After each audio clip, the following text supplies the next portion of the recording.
Greetings everyone. अब हम लोग चलते हैं रांची यूनिवर्सिटी का कॉरपोरेट अकाउंटिंग का क्वेश्चन पेपर जो 2020-2023 बैच के लिए था। Question number 4। ठीक है, तो इसमें हम लोग ये क्वेश्चन है, the following are the balance sheet of H limited and S limited. ठीक है, तो दो कंपनियों का बैलेंस शीट दिया गया है। सबसे पहले ही बताया जा रहा है बैलेंस शीट में कि बैलेंस शीट देखिए कब का है, एज एट 31/3/2019। ठीक है, इसमें particulars H limited S limited लिखा हुआ है। इक्विटी एंड लाइबिलिटीज़, तो बैलेंस शीट का फॉर्मेट है ये। शेयर होल्डर्स फंड 5 लाख यहाँ है, 250 है। फिर इक्विटी शेयर्स ऑफ ₹10 ईच है। रिजर्व्स एंड सरप्लस में इसमें डिटेल यहीं पे दे दिया गया है, जबकि हम लोग जानते हैं ये कहाँ दिया रहना चाहिए, नोट्स टू अकाउंट में। लेकिन ये क्वेश्चन है तो इसमें हम लोग को इसको समझना है। ठीक है, तो स्टेटमेंट इसके अंदर क्या क्या है, रिजर्व्स एंड सरप्लस में स्टेटमेंट ऑफ प्रॉफिट है, फिर जनरल रिजर्व दिया हुआ है। ठीक है, एच का भी है और एस का भी है। ठीक है, फिर नीचे चलते हैं हम, इसमें नेक्स्ट क्या है, फिर है करेंट लाइबिलिटीज़। ठीक है, तो करेंट लाइबिलिटीज़ में 4 लाख 1,20,000 है, जिसमें करेंट लाइबिलिटीज़ का बताया जा रहा है ट्रेड पेबल्स। एसेट साइड को देखते हैं तो नॉन करेंट एसेट्स है। नॉन करेंट एसेट में प्रॉपर्टी प्लांट एंड इक्विपमेंट मतलब फिक्स एसेट्स।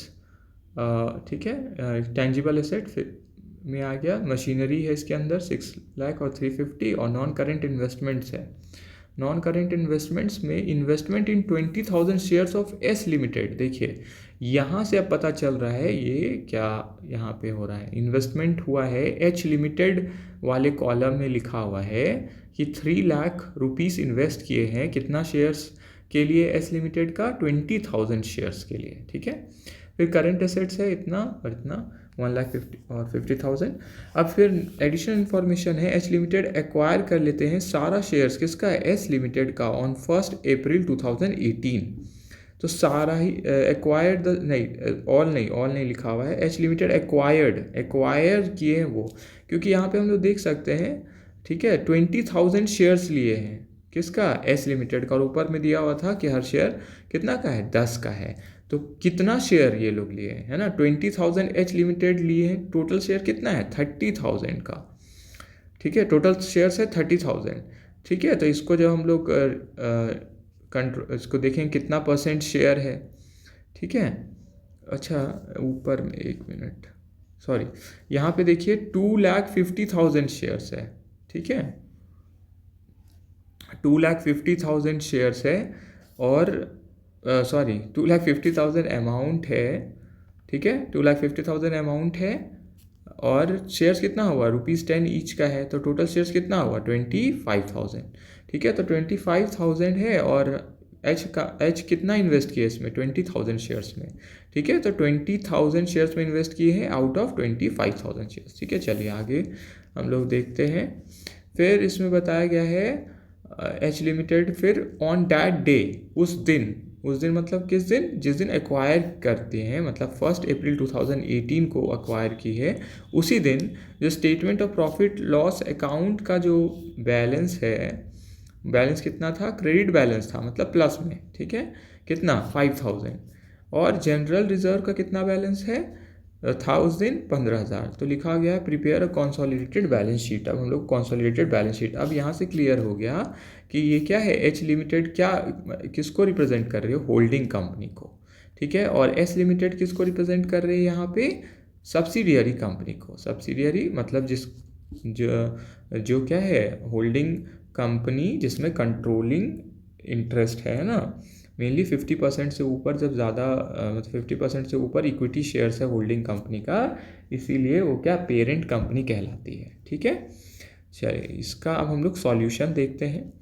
ठीक है, तो सॉल्यूशन में जैसे हम इसमें बस क्या बनाए हैं, बस एक आइडिया देने के लिए बनाए, तो पूरा फुल फॉर्मेट और जितना भी चीज़ होना चाहिए वो हम नहीं शो कर रहे हैं, है ना। ये वो आपको एग्ज़ाम में करना है कि जो फॉर्मेट है उस फॉर्मेट में दिखाना है।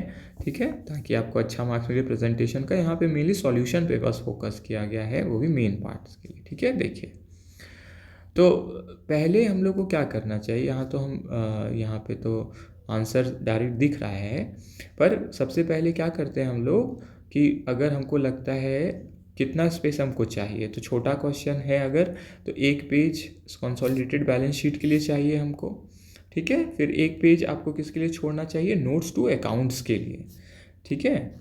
अगर लगे कि बैलेंस शीट मेरा बड़ा बनेगा तो हमको 2 पेज बैलेंस शीट के लिए छोड़ देना चाहिए, ठीक है। और फिर 1 से 1.5 पेज जितना भी लगता है कि नोट्स टू अकाउंट का काम होगा, ठीक है, उसके लिए छोड़ देना है। और फिर हम लोग क्या करते हैं, उसके बाद कुछ नोट्स लिखते हैं या वर्किंग नोट्स देते हैं, उसके लिए हमको स्पेस चाहिए, ठीक है। तो ये है पहला चीज़, पहले क्या करना है, फॉर्मेट के लिए स्पेस छोड़ना है, फिर नोट्स टू अकाउंट के लिए, ठीक है, और फिर हमको वर्किंग नोट्स के लिए भी जगह चाहिए, ठीक है। तो फॉर्मेट जो बैलेंस शीट वाला है, ठीक है, तो इसमें जैसे हम लोग जानते हैं कि जब हम लोग कंसोलिडेटेड बैलेंस शीट बनाते हैं, इसके लिए कौन सा आईएएस है, अकाउंटिंग स्टैंडर्ड 3, अकाउंटिंग स्टैंडर्ड 21, ठीक है, कंसोलिडेटेड बैलेंस शीट। तो कंसोलिडेटेड बैलेंस शीट हम लोग बनाते हैं एज पर AS 21, जो कि इशूड बाय ICAI, ठीक है, institute of chartered accountants of India, ठीक है। तो आप नेट से डाउनलोड कर सकते हैं, देख भी सकते हैं किस तरह का रहता है, ठीक है। और आप जो बुक में पढ़ते हैं और अकाउंटिंग स्टैंडर्ड 21, तो वो उसमें देख सकते हैं कि अकाउंटिंग स्टैंडर्ड एक्चुअली उसका सीक्वेंस क्या होता है, देखना भी चाहिए, ठीक है। अकाउंट्स के स्टूडेंट्स हैं तो आपको अकाउंटिंग स्टैंडर्ड 21, ठीक है, ICAI करके सर्च करना चाहिए, डाउनलोड वाला ऑप्शन आ जाएगा, उसको देख लेना चाहिए, ठीक है।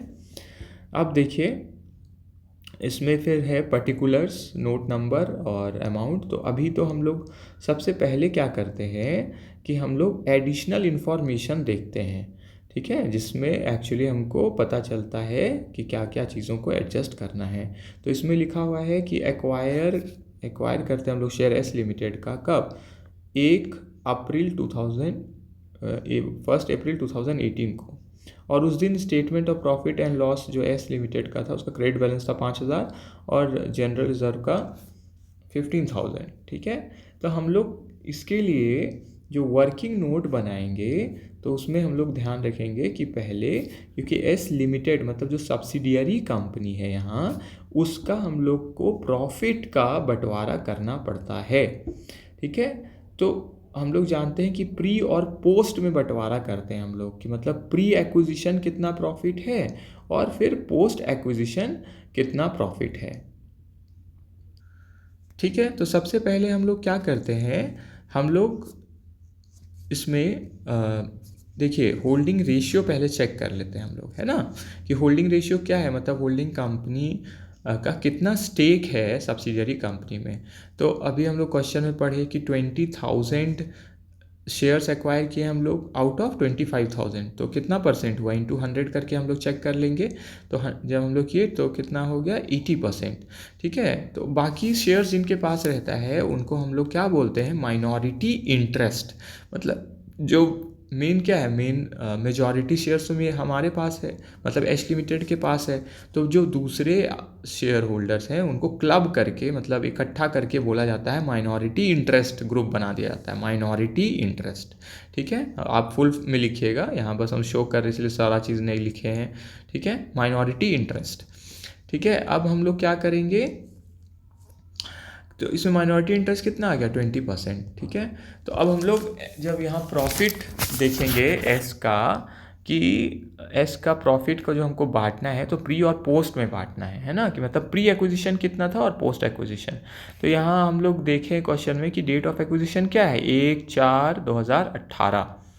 तो मतलब क्या हुआ, 1/4/2018 से पहले वाला सारा चीज़ प्री हो गया और उसके बाद वाला जो भी चीज़ है वो पोस्ट हो जाएगा। तो ये प्री और पोस्ट का कॉन्सेप्ट क्या होता है कि प्री वाले पीरियड में जो भी गया वो मेरा क्या होगा, मेरा जितना इन्वेस्टमेंट हम किए वहाँ उसको घटाएगा। क्यों, क्योंकि अगर हमको पहले का कुछ प्रॉफिट का या रिजर्व्स का कुछ हिस्सा अगर हमको अभी मिलता है और हम किसी कंपनी में इन्वेस्ट किए हुए हैं, ठीक है, तो हमको उस पीरियड का प्रॉफिट और रिजर्व्स अगर मिल रहा है जब हम इन्वेस्ट ही नहीं किए थे, मतलब पहले का हमको कुछ मिल रहा है, तो वो क्या होगा, मेरा जो इन्वेस्टमेंट है उसको घटाएगा, क्योंकि उस समय तो हम पैसा भी नहीं लगाए थे और उसका हिस्सा अभी हमको मिल रहा है, ठीक है, पहले वाले का मतलब जब मेरा पैसा ही नहीं इन्वेस्ट था तो मेरा क्या होगा, जितना हम इन्वेस्टमेंट किए वो मेरा घटेगा। ठीक है, तो चलिए आगे देखते हैं हम लोग। ठीक है, तो पोस्ट वाला तो हमारा जो प्रॉफिट है या जो जनरल रिजर्व है मतलब एच कंपनी का, उसमें ऐड हो जाएगा। लेकिन प्री वाला क्या करता है, इन्वेस्टमेंट को मेरा और कम करता है। जैसे अगर हम किसी कंपनी में 10 रुपया लगाए, आज लगाए, और हमको 6 महीना या 1 साल पहले वाला पैसा हमको मिल रहा है बस इसलिए कि हम लगा तो दिए ना पैसा, तो अब क्या होगा, जितना हम 10 रुपया अगर हम आज लगाए और हमको 2 रुपया हमको पहले वाले मतलब पीरियड का, लगाने से भी पहले वाले पीरियड का मिल रहा है, तो मेरा क्या होगा, हम लोग क्या करेंगे कि हमारा जो 10 रुपया लगाया है उससे क्या हो गया, हमको तो फ़ायदा हो गया। तो 10 रुपया और मेरा क्या होगा कि कुछ पैसा तो हमको रिटर्न मिल गया पहले का, जब हम लगाए भी नहीं थे। तो वो 10 रुपया हम क्या करेंगे, 10 रुपया से जितना पैसा हमको अभी मिल रहा है पहले के पीरियड का, वो हम क्या कर लेंगे, लेस कर लेंगे, है ना। मेरा एक तरह से फ़ायदा हो गया वो। ठीक है, तो अब हम लोग यहाँ पे प्री और पोस्ट में बंटवारा करते हैं, तो हम लोग इसको बनाते हैं, इसको क्या बोल सकते हैं हम लोग, analysis of profit of S limited, मतलब सब्सिडियरी कंपनी। मान लेते हैं एक्स लिमिटेड, अगर सब्सिडियरी कंपनी है तो एक्स लिमिटेड लिखेंगे। ठीक है, यहाँ पे एस लिमिटेड क्वेश्चन में ही दिया गया है। ठीक है, तो अब देखिए डेट ऑफ एक्विजिशन। अच्छा, क्वेश्चन को ध्यान से पढ़ना है, कभी एच लिमिटेड की जगह एस लिमिटेड भी हो सकता है ना, कि कौन सा सब्सिडियरी और कौन सा होल्डिंग है, ये ध्यान से देखना है। ठीक है, प्रॉफिट बढ़ता है होल्डिंग ऑन माइनॉरिटी के बीच में, किसका, सब्सिडियरी कंपनी का, ये ध्यान रखना है। ठीक है, तो सब्सिडियरी कंपनी का हम लोग बना रहे हैं, तो हम लोग इसमें क्या करते हैं, प्री और पोस्ट में हम लोग बांटते हैं। तो हम लोग क्वेश्चन में देखे थे कि यहाँ प्रॉफिट का या रिजर्व का जो था वो 2 अकाउंट दिया हुआ है, कौन कौन सा, statement of profit and loss और जनरल रिजर्व। तो हम लोग का डेट ऑफ एक्विजिशन 1/4/2018 है, DOA मतलब डेट ऑफ एक्विजिशन। ठीक है, तो प्री का हमारे क्वेश्चन में लास्ट में दिया हुआ था एडिशनल इन्फॉर्मेशन में। पहले हम लोग एडिशनल इन्फॉर्मेशन को देख के उसको सॉल्व करने की कोशिश करते हैं, ताकि फिर बाकी सारा इन्फॉर्मेशन तो नॉर्मल हो जाता है ना, उसके ऊपर कोई एडजस्टमेंट नहीं करना होता। तो जिस पर एडजस्टमेंट करना होता है उसको हम लोग पहले देख लेते हैं कहाँ कहाँ इसका इफेक्ट जाएगा, जिससे फिर हम लोग ईजिली प्रोसीड कर सकते हैं। तो प्री एक्विजिशन, यहाँ प्री मतलब है प्री एक्विजिशन, ठीक है, और पोस्ट मतलब पोस्ट एक्विजिशन। तो pre acquisition profit and loss का जो हमारा बैलेंस ही दिया है कि 1/4/18 को कितना था, 5,000। ठीक है, और हमारा जो statement of profit and loss का जो बैलेंस दिया हुआ है बैलेंस शीट में, ठीक है, वो कितना हमारा दिया हुआ है 10,000, और जनरल रिजर्व का कितना दिया हुआ था 20,000। देखिए, ठीक है, देखिए यहाँ पे कितना लिखा हुआ है 10,000। ठीक है, एस का ही ना बांटना है हमको। तो जो फाइनल बैलेंस है मतलब 31/3/2019 को वो कितना है 10,000। 1/4/18 का दिया हुआ है 5,000, लेकिन जो क्लोजिंग बैलेंस है वो कितना है 10,000। ठीक है, और इसी तरह जनरल रिजर्व का क्लोजिंग कितना है 20,000। ठीक है, और हमारा जो एडिशनल इन्फॉर्मेशन, ठीक है, और जो हमारा एडिशनल इन्फॉर्मेशन है उसमें हम लोग का ये बताया हुआ है कि statement of profit loss account का क्रेडिट बैलेंस ओपनिंग वाला मतलब 1/4/18 वाला कितना है 5,000, और जनरल रिजर्व का ओपनिंग वाला कितना है 15,000। ठीक है, तो अब हम लोग इसमें देखते हैं, ठीक है, तो अब इसमें हम लोग देखते हैं कितना लिखा हुआ है हमारा क्लोजिंग बैलेंस। देखिए हम लोग कितना लिए हैं 10,000 जो हमारा दिया हुआ था बैलेंस शीट में, और इसका जनरल रिजर्व का 20,000, और इसका ओपनिंग बताया हुआ है 5,000 और इसका बताया 15,000। तो बताइए 10,000 क्लोजिंग है और ओपनिंग है 5,000। ठीक है, मतलब प्री के दिन में 5,000 है हमारा और लास्ट का बैलेंस है 10,000। तो साल भर हम कितना कमाएँ, ठीक है, तो साल भर हम कितना कमाएँ 5,000। तो ये हमारा बैलेंसिंग फिगर के रूप में आएगा।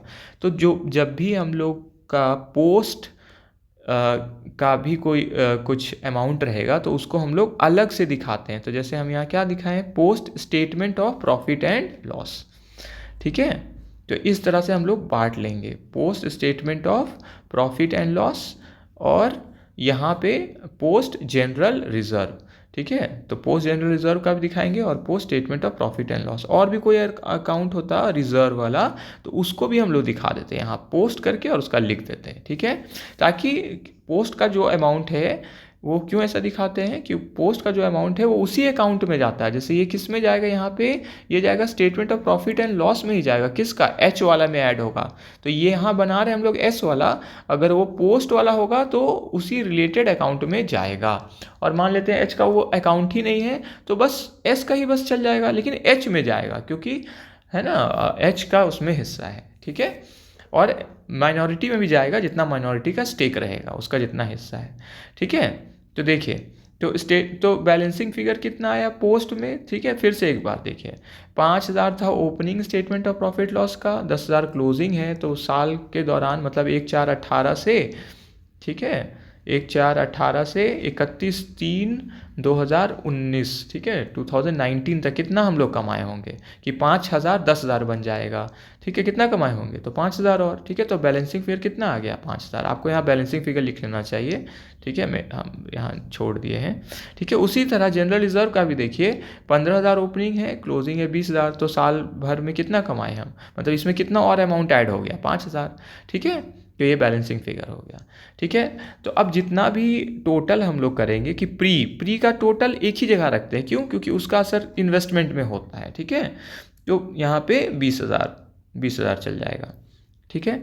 और पोस्ट का अलग अलग हम लोग को शो करना है, तो स्टेटमेंट ऑफ प्रॉफिट लॉस में देखिए कितना है 5,000, और पोस्ट जनरल रिजर्व का कितना है 5,000, ठीक है। तो यहाँ पे हम लोग टोटल कॉलम भी बनाते हैं, तो इससे हम लोग का चेक होते रहता है कि जो हमारा इस लाइन का है वो देखिए यहाँ 5-5-10,000 है, यहाँ इतना है, ठीक है। तो ये कंटिन्यूसली चेक होते रहता है। फिर एच लिमिटेड का शेयर अभी हम लोग निकाले थे कि 80% है, तो 20,000 में 16,000 यहाँ आ जाएगा और 4,000 माइनॉरिटी इंटरेस्ट में चला जाएगा। और पोस्ट वाले में 5,000 statement of profit and loss है, तो उसमें से 80% मतलब 4,000 इधर और 20% 1,000 इधर। सेम तरह से जनरल रिजर्व का भी 4,000 और यहाँ पे 1,000, ठीक है। तो इसको टोटल एच को कितना मिला, एच को टोटल मिला है 24,000, ठीक है। ऐसे भी निकाल के देख लीजिए, 30,000 का 80% कितना होगा 24, और 30,000 का 20% 6,000, ठीक है। तो ये हम लोग का कंटिन्यूसली क्या हो रहा है, वेरीफाई भी होते जा रहा है ना, लाइन बाय लाइन, ठीक है। हम लोग वेरीफाई भी करते जा रहे हैं। अब हम लोग क्या करते हैं, हम लोग तो माइनॉरिटी का जो शेयर होता है उसको हम लोग सेपरेटली शो करते हैं, और जो हमारा इफ़ेक्ट पड़ेगा मतलब होल्डिंग कंपनी में क्या होगा, तो देखा जाता है कि उनका इन्वेस्टमेंट जो वो किए हैं उससे उनको अगर ज़्यादा लाभ हो गया है, तो मतलब ज़्यादा ही अगर फ़ायदा हो गया तो कहाँ चल जाएगा, कैपिटल रिजर्व। मतलब हम इन्वेस्टमेंट किए कम लेकिन हमको फ़ायदा मिला ज़्यादा। लेकिन अगर हम इन्वेस्टमेंट किए हैं ज़्यादा और फ़ायदा मिला है कम अभी, तो हम किसी को भी ज़्यादा क्यों देते हैं, क्योंकि उसका हमको क्या लगता है कि वैल्यू है ज़्यादा, मतलब क्या है वहाँ गुडविल है ना, ठीक है। मतलब उनको हम ज़्यादा पे किए हैं, किसके लिए, उनके गुडविल के लिए, ठीक है। तो मतलब ये भी क्या हो जाता है, हमारा एसेट हो जाता है, ठीक है। तो या तो कैपिटल रिजर्व, मतलब अगर हमको डायरेक्टली दिख रहा है कि फ़ायदा हो गया तो कैपिटल रिजर्व है, मतलब इन्वेस्टमेंट कम किए लेकिन फ़ायदा ज़्यादा का मिल गया। और नहीं तो क्या होगा, अगर इन्वेस्टमेंट ज़्यादा का हो गया तो, और फ़ायदा कम का, तो गुडविल, ठीक है। अब देखिए यहाँ पे इन्वेस्टमेंट हम लोग कितना किए थे, 3 लाख इन्वेस्ट हम लोग किए थे, और शेयर कैपिटल कितना का हमको मिला है, 20,000 शेयर्स मिला है, कितना का, 10 का, मतलब 2 लाख रुपया का। तो शेयर कैपिटल मेरा हिस्सा कितना है, 2 लाख। और प्री एक्विजिशन प्रॉफिट और रिजर्व्स अभी हम लोग देखे कि वो कितना है, 24,000, ठीक है। तो 24,000 मेरा प्री एक्विजिशन प्रॉफिट और लॉस टोटल 24,000 है, ठीक है। प्री यहाँ पे हमारा लिखा हुआ है कितना, 16,000। तो जो मेरा इन्वेस्टमेंट पे इफेक्ट डालता है, pre acquisition profit and reserves का बैलेंस, तो उसमें मेरा कितना हिस्सा है, 16,000, ठीक है। तो हमको मिला कितना, 2,80,000 का चीज़ मिला, जबकि हम इन्वेस्ट कितना किए हैं, हम इन्वेस्ट किए हैं 3 लाख। तो 2,16,000 का चीज़ मिला है, इन्वेस्ट किए 3 लाख, तो बाकी पैसा हम किसके लिए दिए, गुडविल के लिए, ठीक है। तो ये गुडविल क्रिएट हो जाएगा मेरा एसेट साइड में, जो कि अभी तक नहीं था, ठीक है। तो ये हम लोग पढ़े हुए हैं कि अगर क्या होता है, अगर एक्विजिशन आप खरीदे हैं उसमें गुडविल क्रिएट होता है, तो उसको हम लोग बुक्स में रिकॉर्ड करते हैं, ठीक है। तो AS 21 के हिसाब से ये रिकॉर्ड हो जाएगा, ठीक है, 84,000, ठीक है। हम लोग इवन एमलगमेशन भी पढ़े AS 14 में, ठीक है, गुडविल के बारे में, परचेज पर जो भी गुडविल होता है, ठीक है। चलिए आगे। फिर हम लोग क्या करेंगे, माइनॉरिटी इंटरेस्ट का भी अब हम लोग चेक कर लेते हैं। तो माइनॉरिटी इंटरेस्ट का शेयर कितना है, 50,000 शेयर कैपिटल में, क्योंकि कितना है टोटल, इनको कितना परसेंट है, 20% है ना, इनका स्टेक जो शेयर कैपिटल में है वो कितना है, 20%। तो 20,000 2 लाख होल्डिंग का है, तो बाकी 50,000 किसका है, माइनॉरिटी का। ठीक है, तो माइनॉरिटी का हो गया 50,000। प्री एक्विजिशन प्रॉफिट या रिजर्व्स में इनका कितना हिस्सा है, कितना है हिस्सा, 4,000, जो हम लोग एनालिसिस ऑफ प्रॉफिट बनाए हैं उसमें से देख सकते हैं। और पोस्ट एक्विजिशन में कितना है, 1,000 statement of profit and loss से, और 1,000 हमारा जनरल रिजर्व से। तो टोटल कितना हो गया, 1,000 प्लस 1,000 2,000। ठीक है, तो टोटल इनका हिस्सा कितना हो गया, 56,000। ठीक है, तो माइनॉरिटी इंटरेस्ट में हम लोग कितना शो करेंगे, 56,000। ठीक है, अब हम लोग बढ़ते हैं आगे। तो हम लोग क्योंकि जानते हैं जो पोस्ट एक्विजिशन वाला प्रॉफिट होता है या रिजर्व्स होता है उसको एच वाले में हम लोग क्या करते हैं, ऐड करते हैं। तो एच का statement of profit and loss जो हमारा दिख रहा है वो कितना है, 70,000 अभी हम लोग देखे थे, था बैलेंस शीट में 70,000। और पोस्ट एक्विजिशन वाला इसमें प्लस हो जाएगा। तो पोस्ट एक्विजिशन में कितना हिस्सा हुआ, अभी हम लोग देखे पोस्ट एक्विजिशन में इनका हिस्सा कितना है, ठीक है 4,000। और रिजर्व्स में कितना हिस्सा है, उसमें भी है 4,000। ठीक है, तो इसमें भी 4,000 ऐड हो गया। ठीक है, ठीक है, पोस्ट एक्विजिशन का स्टेटमेंट ऑफ प्रॉफिट लॉस में, और जनरल रिजर्व का इनका ओपनिंग मतलब एच का कितना दिया हुआ था बैलेंस, 30,000, तो उसमें भी 4,000 ऐड हो गया, तो 34,000। तो 74,000 स्टेटमेंट ऑफ प्रॉफिट लॉस में दिखेगा हमको कंसोलिडेटेड में, और जनरल रिजर्व में हमको कितना दिखेगा, 34,000। ठीक है, और ठीक है, तो यहाँ पे हम लोग ये कवर कर लिए। ठीक है, और इसमें कुछ नहीं लग रहा है ना, ठीक है, चलिए ये हो गया। चलिए अब इसका हम लोग चेक कर लेते हैं बैलेंस शीट में हम लोग फिर कैसे शो करेंगे इसको। ठीक है, तो देखिए शेयर कैपिटल हम लोग जानते हैं रूल के हिसाब से सिर्फ किसका शो करते हैं, एच का। तो एच का जो हमारा बैलेंस शीट में दिया हुआ है 5 लाख, ठीक है, तो वही 5 लाख आएगा, यहाँ इसका नहीं जोड़ना है क्योंकि उसको तो हम लोग इन्वेस्टमेंट और ये सब में कंसीडर कर लिए ना, वो नहीं होता है। सिर्फ किसका शो होता है, एच का, मतलब होल्डिंग कंपनी का ही बस हम लोग शो करते हैं। रिजर्व एंड सरप्लस में क्या जाएगा, जो होल्डिंग का पहले से है और प्लस जो उसको हम लोग को कहाँ से मिल रहा है, सब्सिडियरी से मिल रहा है। ठीक है, तो इसका नोट्स टू अकाउंट भी है। तो देखिए हम लोग यहाँ नोट नंबर भी देते हैं, तो इसका जैसे नोट नंबर 1 है, इसका नोट नंबर 2 है। तो चलिए नोट नंबर 2 में हम लोग चेक करते हैं। ठीक है, तो नोट नंबर 2 में क्या क्या है, हमारा statement of profit and loss का बैलेंस है, और क्या है, जनरल रिजर्व्स का बैलेंस है। ठीक है, तो 34,000 हो गया। ठीक है, फिर क्या है, ट्रेड पेबल्स। तो इसी तरह हम लोग सबका नोट बना देंगे। तो एच का और एस का, इसमें क्या होता है ट्रेड पेबल्स में, एच और एस का जितना भी है उसको क्या करते हैं हम लोग, जोड़ देते हैं।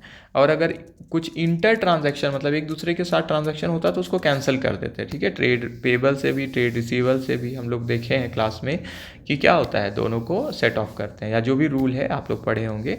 ठीक है, चलिए फिर टैंजिबल एसेट्स, उसी तरह क्या होता है, एच का भी ऐड हो जाएगा और एस का भी। इंटैंजिबल एसेट्स यहाँ क्रिएट हो गया था क्योंकि गुडविल आ गया है, तो एच लिमिटेड जो इन्वेस्ट की है उसके बुक्स में गुडविल हम लोग शो करेंगे, कितना, 84,000। ये कहाँ जाएगा बैलेंस शीट, किस फॉर, वहाँ पे इंटैंजिबल एसेट्स में जाएगा। और करेंट एसेट्स एच और एस का फिर से जोड़ देंगे, है ना। ठीक है, इंटर कंपनी अगर कोई ट्रांजैक्शन होता है मतलब एच से एस में या एस से एच में, तो उसको हम लोग क्या करते हैं, एलिमिनेट करते हैं, हटाते हैं, है ना। चलिए आगे हम लोग देखते हैं। तो यहाँ पे जो हम लोग नोट नंबर बनाए हैं उसका नंबर दे दिए यहाँ पे, और फिर हम लोग उसके अगेंस्ट में अमाउंट लिख दिए। देखिए सबका अमाउंट लिख दिए हैं। ठीक है, अब चेक करते हैं क्या हम लोग का बैलेंस शीट टैली कर रहा है। तो यहाँ पे 11,84,000 आ गया। यहाँ ध्यान देना है मेनली किस पे, माइनॉरिटी इंटरेस्ट पे। ठीक है, यहाँ पे आपका ध्यान होना चाहिए। ठीक है, minority interest consolidated balance sheet में, तो देखिए फॉर्मेट जैसे consolidated balance sheet of H limited and its subsidiary S limited as at 31/3/2019। और जब कंसोलिडेटेड बैलेंस शीट बनाते हैं तो within the equity section, मतलब इक्विटी वाला ही, मतलब जो हमारा शेयर होल्डर्स फंड रहता है, तो वहाँ share capital, reserves and surplus, और फिर बाद में अलग से, लेकिन उसी सेक्शन में, मतलब जो नेक्स्ट हेडिंग है उसके स्टार्ट होने से पहले ही हम लोग क्या दिखा देते हैं, माइनॉरिटी इंटरेस्ट। ठीक है, तो माइनॉरिटी इंटरेस्ट कितना आ गया, 56,000, जो अभी हम लोग वर्किंग नोट में देखे थे। ठीक है, तो सबसे पहले फिर से एक बार रिवीजन कर लेते हैं कैसे इसको हम लोग को शो करना है। फॉर्मेट बना लेना है कंसोलिडेटेड बैलेंस शीट का, उसके लिए हमको 1 या 2 पेज जितना भी रिक्वायरमेंट लगे छोड़ देना है। फिर नोट्स टू अकाउंट के लिए भी स्पेस छोड़ देना है। और सबसे पहले हम लोग को क्या देखना है, जो एडजस्टमेंट, जो एडिशनल इन्फॉर्मेशन दिया है उसको हम लोग को सॉल्व करना है। तो एडिशनल इन्फॉर्मेशन को हम लोग सॉल्व करते हैं ताकि एडजस्ट कहाँ का होगा वो देखने के लिए। ठीक है, तो प्रॉफिट और रिजर्व्स प्री और पोस्ट है कि नहीं, उसके लिए एनालिसिस और प्रॉफिट बना लेते हैं, होल्डिंग रेशियो निकाल लेते हैं, माइनॉरिटी इंटरेस्ट को अलग से शो कर देते हैं, कॉस्ट ऑफ कंट्रोल या कैपिटल रिजर्व को हम लोग शो कर देते हैं। ठीक है, और जितना भी पोस्ट वाला प्रॉफिट और रिजर्व्स है उसको हम लोग अलग से दिखा देते हैं। ठीक है, तो ध्यान रखना है हम लोग को इसमें कि एस का मतलब सब्सिडियरी ही कंपनी का प्रॉफिट का बंटवारा होता है, एच का नहीं बांट देना है। एस का बंटता है किस में, एच में और माइनॉरिटी इंटरेस्ट में। ठीक है, तो इस क्वेश्चन के लिए आपको बैलेंस शीट का फॉर्मेट पता होना चाहिए। ठीक है, प्रॉपर फॉर्मेट में बनाएंगे तो अच्छा मार्क्स मिलेगा। मान लेते हैं टाइम अगर कम है तो हम क्या कर सकते हैं कि नोट्स अकाउंट सबका नहीं भी बना के सारा चीज़ को हम लोग, लेकिन प्रॉपर जितना पॉसिबल हो सके उतना फॉर्मेट दिखा के हम लोग को बैलेंस शीट बनाना चाहिए। ठीक है, तो क्योंकि फॉर्मेट का भी तो मार्क्स होता है ना। ठीक है, तो टाइम अगर कम है तो कम नोट्स अकाउंट में भी हम लोग चला सकते हैं, और टाइम अगर है हमारे पास हमको अच्छा प्रेजेंटेशन, मतलब प्रॉपर प्रेजेंटेशन में दिखाना चाहिए। ठीक है, थैंक यू।